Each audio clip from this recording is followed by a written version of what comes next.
इंसान चाहता है कि उसे उड़ने के लिए पर मिल जाए, लेकिन एक परिंदा चाहता है कि उसे घर मिल जाए। इन दिनों सोशल मीडिया पर एक कहानी बहुत वायरल है, आरिफ और सारस की। वही आरिफ जो सारस की वजह से बहुत मशहूर है। सारस और आरिफ के बारे में आप लोग बहुत कुछ सुन चुके हैं, बहुत कुछ जानते हैं। बहुत सारी बातें ऐसी हैं जो आप लोगों से छुपाई भी गई हैं। आरिफ इन दोनों बेइंतहा हताश है, परेशान है, तो आरिफ का सारस भी बहुत परेशान है आरिफ के लिए। आरिफ और सारस की दोस्ती तकरीबन 1 साल पुरानी है। आरिफ के खेतों में एक नन्हा सारस आरिफ को मिलता है घायल अवस्था में। आरिफ सारस को घर ले आते हैं। सारस का पैर टूट जाता है। आरिफ सारस की खिदमत करते हैं, सारस का पैर सही करते हैं, उसकी दवा और इलाज करते हैं और ये सोचते हैं कि सारस ठीक होकर अपने परिवार के पास चला जाएगा। लेकिन सारस के दिल में आरिफ के लिए प्यार था। आरिफ को सारस छोड़कर नहीं गया। आरिफ और सारस की ये कहानी सोशल मीडिया पर वायरल हुई और इतनी वायरल हुई कि दूर दूर तक पहुंच गई। साल भर से तकरीबन आरिफ के पास ये सारस था। तब तक वन विभाग को कोई ख्याल नहीं आया था, ये ख्याल नहीं आया था कि एक सारस आरिफ के पास है। उसका ख्याल आरिफ ने रखा है, उसकी जान बचाई है। लेकिन जब अखिलेश यादव सारस और आरिफ से मिलने गए, तब वन विभाग को ये ख्याल आया कि एक राज के पक्षी को घर में नहीं रखना चाहिए। आरिफ को बगैर किसी नोटिस के आरिफ के घर से सारस को उठा लिया जाता है वन विभाग के द्वारा। एक दिन वन विभाग की गाड़ी आती है, सारस को अपने साथ बिठाती है, बगैर कुछ कहे सुने सिर्फ कुछ आरिफ से बातें करती है और सारस को अपने साथ ले जाती है। कहती है कि सारस को आपको रखने की इजाज़त नहीं है, लिहाजा सारस को वन विभाग में छोड़ा जाएगा। वही सारस जो आरिफ के साथ एकदम खुला टहल रहा था, एकदम खुला था, यानी कि जब भी आरिफ कभी बाइक चलाता था तो आरिफ के पीछे सारस उड़ता था, आरिफ के साथ खाना खाता था। आरिफ के घर में जो भी खाना बनता था, दाल चावल, सारस आरिफ की प्लेट में, आरिफ के बर्तन में खाना खाता था, आरिफ के गिलास में पानी पीता था। एकदम खुला छूटा हुआ था, खुला आरिफ के साथ रहता था। आरिफ बाइक चलाता था तो आरिफ के बाइक के ऊपर सारस उड़ता था। आरिफ और सारस की ये कहानी पूरे देश में मशहूर हो गई।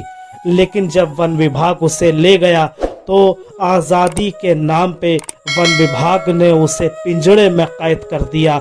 अब तो हद ये है कि एक परिंदे को 15 दिन के लिए एक क्वारंटाइन कर दिया। इसलिए क्वारंटाइन कर दिया कि आरिफ के पास रहता था तो ये खाना खाता था, लेकिन यहाँ इनके हिसाब से ये दाना खाएगा। हालांकि पिछले दिनों अखिलेश यादव और आरिफ वन विभाग यानी कि कानपुर के चिड़ियाघर सारस से मिलने गए थे, लेकिन सारस से मिलने नहीं दिया गया, ये कहकर कि सारस क्वारंटीन है। इसलिए डॉक्टरों की ये राय है कि उसे किसी से भी मिलने की इजाज़त नहीं है। आरिफ और अखिलेश यादव को स्क्रीन पे ही यानी कि सीसीटीवी पे ही सारस को दिखाया गया। सारस को पास से बिल्कुल भी नहीं मिलने दिया। आज़ादी के नाम पे सारस को एक पिंजड़े में कैद कर दिया गया है।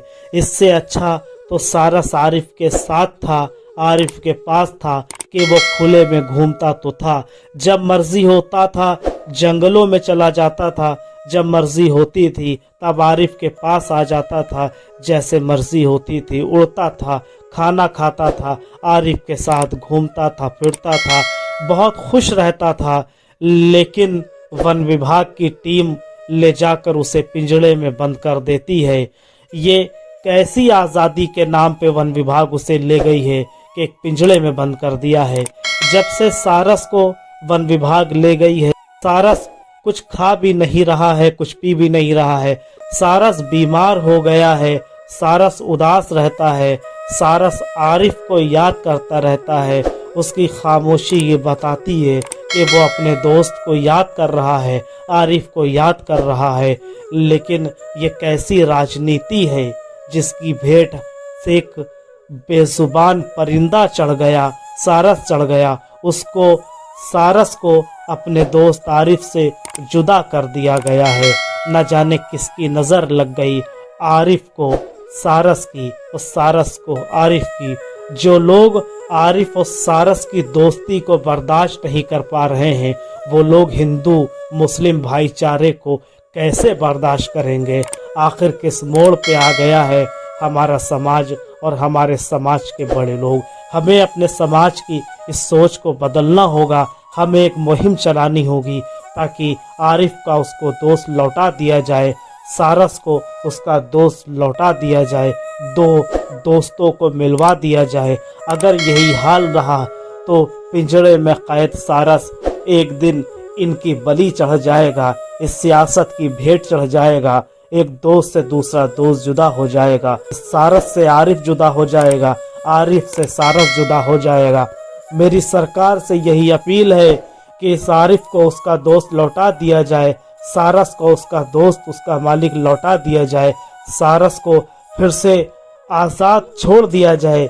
इसी में सारस की भलाई है, इसी में आरिफ की भलाई। सो फ्रेंड्स, आप लोग भी कमेंट करिए और कमेंट में आरिफ के सपोर्ट के बारे में लिखिए। ज़्यादा से ज़्यादा कमेंट करिए ताकि आरिफ के सपोर्ट में हम सब लोग खड़े हो सके, प्रशासन तक ये बात पहुंच सके। क्योंकि आम आदमी की बात जब प्रशासन तक पहुंचती है तो प्रशासन आम आदमी की आवाज़ सुनती है, ताकि हम लोग एकजुट होकर आरिफ के लिए लड़ सके और आरिफ का दोस्त वापस कर सके। तब तक के लिए अपना ख्याल रखिएगा। जय हिंद, जय भारत।